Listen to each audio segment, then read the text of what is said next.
বর্তমানে রোহিঙ্গা সমস্যা একটি বৃহৎ সমস্যা, আর এই বিষয়টি নিয়ে আজ আপনাদের সাথে আলোচনা করতে চাই। এই রোহিঙ্গা কারা, কোথা থেকে এলো, আর কেনই বা এলো? এই বিষয়টি জানতে গেলে আমাদের একটু আগের ইতিহাস ঘাঁটতে হবে। পূর্বে আরাকান পৃথক একটি রাষ্ট্র ছিল। ব্রিটিশ ঔপনিবেশিক আমলে বার্মা, অর্থাৎ বর্তমানে যেটা মায়ানমার, আরাকান তার দখলে চলে আসে। বরাবরই ভারতীয়রা বার্মাতে গিয়ে ব্যবসা করত। বাংলা থেকেও অনেক মানুষ ব্যবসা করতে গিয়েছিল। এরা ব্যবসা করতে গিয়ে মহিলাদের ঠকাতো, অল্প সময়ে বেশি সুদে পয়সা ইনকাম ও বিভিন্ন রকম অপকর্মের সঙ্গে জড়িয়ে পড়েছিল। আর ঠিক এখান থেকেই বার্মাদের মধ্যে যতটা ব্রিটিশ বিরোধিতা আছে, ততটাই আছে ভারত তথা বাংলা জনগণের ওপর বীতশ্রদ্ধ মনোভাব। 1974 সালে মায়ানমার সরকার আরাকানের নাম পরিবর্তন করে রাখে রাখাইন স্টেট। একটা প্রাকৃতিক বিষয় হলো সুউচ্চ ইয়মা পর্বত আরাকান অঞ্চলের সাথে মায়ানমারের অভ্যন্তরভাগের একটি প্রাকৃতিক প্রাচীর তৈরি করেছে। এই আরাকান বা রাখাইন স্টেটটি বাংলাদেশের চট্টগ্রামের সীমান্তবর্তী এলাকায় অবস্থিত। তার ফলে বাংলাদেশের ভাষা এবং সংস্কৃতির সঙ্গে আরাকানের একটা যোগসূত্র স্থাপিত হয়েছিল। ইতিহাসের সবথেকে করুণ ট্র্যাজেডি হলো যে কিছুটা বাংলাদেশের ভাবধারা এবং ভাষার মধ্যে বাংলার বৈশিষ্ট্য, বাঙালিদের মতো দেখতে এবং মুসলমান হওয়ার জন্য মূল মায়ানমার ভূখণ্ডের মানুষজন এবং সরকার এদেরকে বহিরাগত হিসাবে ভাবতে শুরু করে। তার সঙ্গে অনুঘটকের কাজ করেছিল ভারত তথা বাংলা থেকে ব্যবসা করতে যাওয়া কিছু মানুষের এই দুর্ব্যবহারের স্মৃতি। মায়ানমার দেশটির বেশিরভাগ জনগণই বৌদ্ধ ধর্মাবলম্বী। আগে তারা, অর্থাৎ রাখাইন স্টেটের লোক যারা রোহিঙ্গা নামে পরিচিত, এবং মায়ানমারের বৌদ্ধ ধর্মাবলম্বী মানুষ পরস্পরকে সহযোগিতা করত। একই গাছের নিচে মুসলমান সম্প্রদায়ের মানুষ নামাজ পড়ছে, বৌদ্ধ সম্প্রদায়ের মানুষেরা প্রার্থনা করছে। এই দৃশ্য বিরল ছিল না।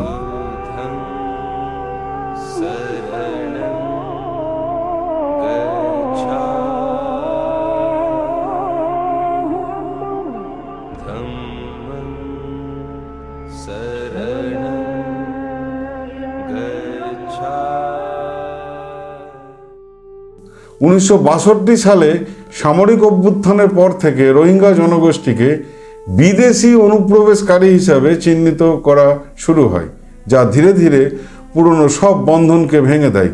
রাজনৈতিক স্বার্থে ধর্মকে ব্যবহার করে তৈরি করা হয় বিভেদ রেখা। রাতারাতি রোহিঙ্গাদের ঘরবাড়ি জ্বালিয়ে দেওয়া হয়, সেনাবাহিনী তাদের ওপর অত্যাচার শুরু করে এবং তারা পুরো ফ্যামিলির লোকজন নিয়ে বাংলাদেশে পালাতে বাধ্য হয় এবং ধীরে ধীরে তারা বাংলাদেশ থেকে পশ্চিমবঙ্গ তথা ভারতবর্ষে প্রবেশ করে। রোহিঙ্গাদের বেশিরভাগই নির্মাণ সংস্থার অস্থায়ী কর্মী। একে বাংলাদেশের সামগ্রিক পরিকাঠামোতে অনেক সমস্যা, তার মধ্যে আবার বহিরাগতদের সমস্যা। এদিকে ভারতবর্ষের অভ্যন্তরীণ নিরাপত্তার কারণে বিদেশি শরণার্থীরা ঝুঁকিপূর্ণ হতে পারে। তাই কেন্দ্রীয় সরকার সিদ্ধান্ত নেয় SIR এর মাধ্যমে এই রোহিঙ্গাদের যাচাই বাছাই করে তাদের বেআইনি নথিপত্রগুলো বাজেয়াপ্ত করে উপযুক্ত আইনানুগ ব্যবস্থা গ্রহণ করা।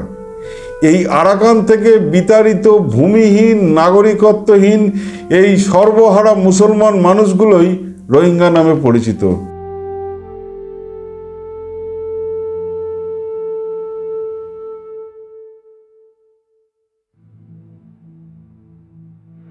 এই রোহিঙ্গা শব্দটি এখন গালাগালি অর্থে ব্যবহার হয়।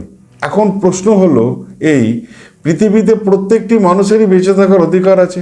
ইতিহাস ঘাঁটলে দেখা যাবে কোনো না কোনোভাবে আমরাও অনেকেই বহিরাগত। আর্যরাও এসেছিল মধ্য এশিয়া থেকে। ভারতবর্ষের ইতিহাস ঘাঁটলে দেখা যাবে যে কবিগুরু রবীন্দ্রনাথ ঠাকুরের সেই কবিতার লাইন, হেথাই আর্য, হেথাই অনার্য, হেথাই দাবির চিন, খুন দল পাঠান মোগল, এক দেহ হলো লীন।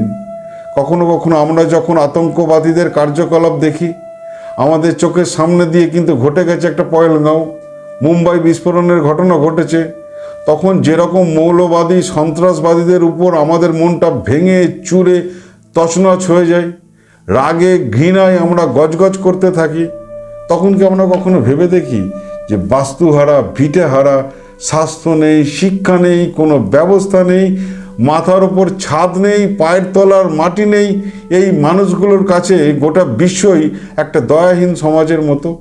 মানুষ কি, আইন কি, কাদের জন্য এই রাষ্ট্র ব্যবস্থা? এই ব্যবস্থার সব থেকে বড় বলি হলো এই রোহিঙ্গারা। গোটা পৃথিবীটা তাদের কাছে পর। তারা তো চাঁদ থেকে আসেনি, তারা তো এলিয়েন নয়। তাদের নিয়ে আমাদের এই আজকের রাজনৈতিক সমাজের জাতিসংঘই বলুন, গোটা পৃথিবীর উন্নত মানুষই বলুন, তাদের জন্য কে ভাবে? অনেক জঙ্গি, বেশিরভাগই মুসলিম, কিন্তু এরকমটা তো সত্যি নয় যে মুসলিম মানেই সন্ত্রাসবাদী। কে বলতে পারে যে এদের মধ্যে একটা আগামী দিনের ফিদা হোসেন লুকিয়ে নেই? কে বলতে পারে এদের মধ্যে একজন আব্দুল কালাম হতে পারে না? কেউ বলতে পারে যে এদের মধ্যে দিয়ে নজরুলের মতো লেখা বেরোতে পারে না? বন্ধু গো, আর বলিতে পারি না, বড় বিষ জ্বালা এই বুকে, দেখিয়া শুনিয়া খেপিয়া গিয়াছি, তাই যাহা আসে কই মুখে। রক্ত ঝরাতে পারি না তো একা, তাই লিখে যায় এই রক্ত লেখা। বড় কথা, বড় ভাব আসে না কো মাথায় বন্ধু বড় দুঃখে। অমর কাব্য তোমরা লিখিও বন্ধু, যাহারা আছো সুখে। পশ্চিমবঙ্গ তথা ভারতের রোহিঙ্গা শরণার্থীরা মানবিকভাবে সহায়তাপ্রাপ্ত হলেও আইনি অধিকারহীন অবস্থায় অত্যন্ত ঝুঁকিপূর্ণ জীবনযাপন করছেন। তারা একদিকে রাষ্ট্রহীনতার যন্ত্রণা বহন করছেন, অন্যদিকে সরকারি নীতি, নিরাপত্তা উদ্বেগ এবং রাজনৈতিক বিতর্কের মাঝে স্থায়িত্ব এবং অনিশ্চয়তার একটা দোলাচলে ভুগছেন। আন্তর্জাতিক সংস্থা এবং সমস্ত পৃথিবীবাসী বিষয়টিকে সম্মানের সাথে বিচার করবেন, এই আশা রাখি। আজকে যখন কোনো রাস্তায় যেতে যেতে কোনো লোকের গাড়ি অ্যাক্সিডেন্ট হয়, যখন অন্য কোনো লোকের ক্যান্সার হয়, যখন কোনো লোক ব্যবসা করতে গিয়ে সর্বশান্ত হয়ে পড়ে, তখন আমরা ভাবি অন্যের হয়েছে, কিন্তু নিজের যদি হতো, তাহলে আমরা যদি সমস্ত বিশ্ববাসী রোহিঙ্গা হতাম, কি হতো আমাদের জীবনটা?